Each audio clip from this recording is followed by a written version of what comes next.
ಸ್ಥೂಲ ಸೂಕ್ಷ್ಮ ಮಹಾರೌದ್ರಿ ಮಹಾಶಕ್ತಿ ಮಹೋದರಿ ಮಹಾಪಾಪಹಾರಿ ದೇವಿ ಮಹಾಲಕ್ಷ್ಮಿ ನಮೋಸ್ತುತೆ. Good morning everyone. ಇವತ್ತಿನ ನನ್ನ ಬ್ಲಾಗ್ ಸ್ಟಾರ್ಟ್ ಆಗ್ತಾ ಇದ್ದಿದ್ದು ಈ ರಂಗೋಲಿ ಬಿಡೋದ್ರಿಂದ. ಎಲ್ಲ ನೀಟಾಗಿ ಕ್ಲೀನ್ ಮಾಡಿಕೊಂಡು ಸಿಂಪಲ್ ಡಿಸೈನಲ್ಲಿ ರಂಗೋಲಿ ಬಿಡ್ತಾ ಇದ್ದೆ. ಆ್ಯಕ್ಚುಲಿ ನನ್ನ ಚುಕ್ಕೆ ರಂಗೋಲಿಗೆ ದೃಷ್ಟಿ ಆಯಿತು ಏನು, ಚುಕ್ಕೆ ರಂಗೋಲಿ ಬಿಡೋದ್ಬಿಟ್ಟು ಫ್ರೀ ಹ್ಯಾಂಡ್ ಡಯಾಗ್ರಾಮ್ನೇ ನಂಗೆ ತುಂಬ ಇಷ್ಟ ಆಗ್ತಾ ಇದೆ. ಸೊ ಇದು 6ರಿಂದ 7 ರಂಗೋಲಿ ಆಗಿರುತ್ತೆ and simple and cute rangoli ಆಗಿರುತ್ತೆ. ಎಲ್ಲರೂ ಬಿಡ್ಬೋದು. ಇದಕ್ಕೆ ಏನು ಪರಿಣಿತಿ ಬೇಕು ಅಥವಾ ಎಕ್ಸ್ಪೀರಿಯನ್ಸ್ ಬೇಕು ಅಂತ ಏನಿಲ್ಲ. ಆ್ಯಂಡ್ ಚುಕ್ಕಿನ ಬಿಟ್ಟು ಆ ಕಡೆ ಈ ಕಡೆ ಎಲ್ಲ ಸ್ವಲ್ಪ ಓವರ್ ಡಿಸೈನ್ ಮಾಡಿದ್ದೀನಿ ಟು ಲುಕ್ ಕ್ಯೂಟ್ ಅಂತ ಅಷ್ಟೇ. ಎಲ್ಲ ಕಡೆ ಕೆಮ್ಮಣ್ಣು ತುಂಬದೆ ನೀಟಾಗಿ ರೆಡಿ ಮಾಡಿಕೊಂಡೆ ಆ್ಯಂಡ್ ಅದು ಎಷ್ಟು ಮುದ್ದಾಗಿ ಕಾಣಿಸ್ತಾ ಇತ್ತು ಅಂತ ನೀವೇ ನೋಡಿ, ಓಕೆನಾ. ನೆಕ್ಸ್ಟ್ ಏನಾಯಿತು, ತುಳಸಿ ಗಿಡದ ಹತ್ರ ಹೋದೆ. ಹೂವೆಲ್ಲ ಆಲ್ಮೋಸ್ಟ್ ಬಾಡಿರೋ ಥರ ಅನಿಸ್ತು. ದಾಸವಾಳ ಒಂದು ಬಿಟ್ಟಿತ್ತು. ಸೊ ಆಮೇಲೆ ಕಟ್ ಮಾಡ್ಕೊಳ್ಳೋಣ ಅಂತ ಹೇಳಿ ಜರ್ನಲ್ ಬರ್ಲಿಕ್ಕೆ ಬಂದೆ. ಆ್ಯಂಡ್ ಇವತ್ತಿನ ಜರ್ನಲ್ ಇದಾಗಿತ್ತು. ಇಟ್ಸ್ ಲೈಕ್ ಒನ್ ಇನ್ಸ್ಟೆನ್ಸಸ್ ಇತ್ತು ವೇರ್ ನಾನು ಓವರ್ಕಮ್ ಮಾಡಬೇಕಾಗಿತ್ತು and overcome it and this was like awesome ಥರ ಇತ್ತು.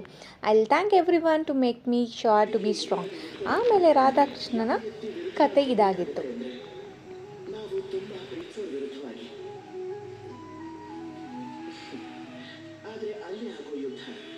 ಅದು ವೈಯಕ್ತಿಕವಾದ ಯುದ್ಧ ಆಗೋದಿಲ್ಲ.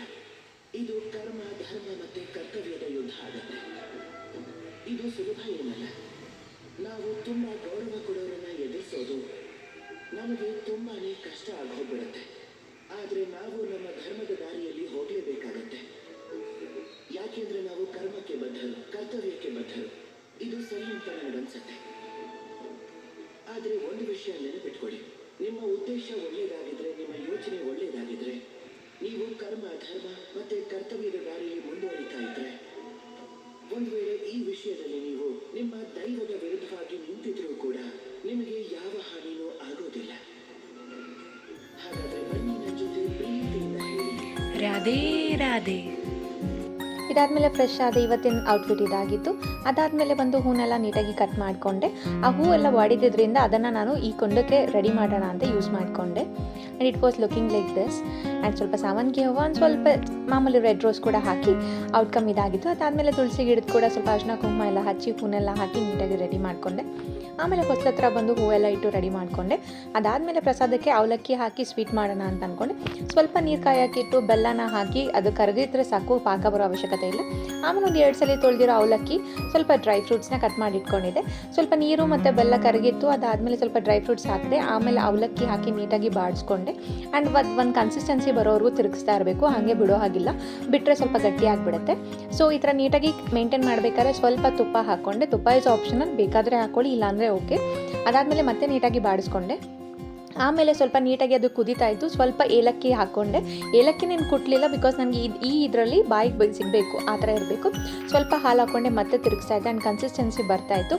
ಈ ಗ್ಯಾಪಲ್ಲಿ ಒಂದು ಸ್ವಲ್ಪ ಲವಂಗ ಕೂಡ ಹಾಕ್ಕೊಳ್ತೀನಿ. ಆ್ಯಂಡ್ ಒಂದೇ ಒಂದು ಲವಂಗ, ದಟ್ ಈಸ್ ಆಲ್ಸೋ ಆಪ್ಷನಲ್. ಬೇಕಾದರೆ ನೀವು ಕೊಬ್ಬರಿ ಹಾಕ್ಕೊಳ್ಳಿ. ನನಗೆ ಕೊಬ್ಬರಿ ಇಷ್ಟ ಆಗೋದಿಲ್ಲ.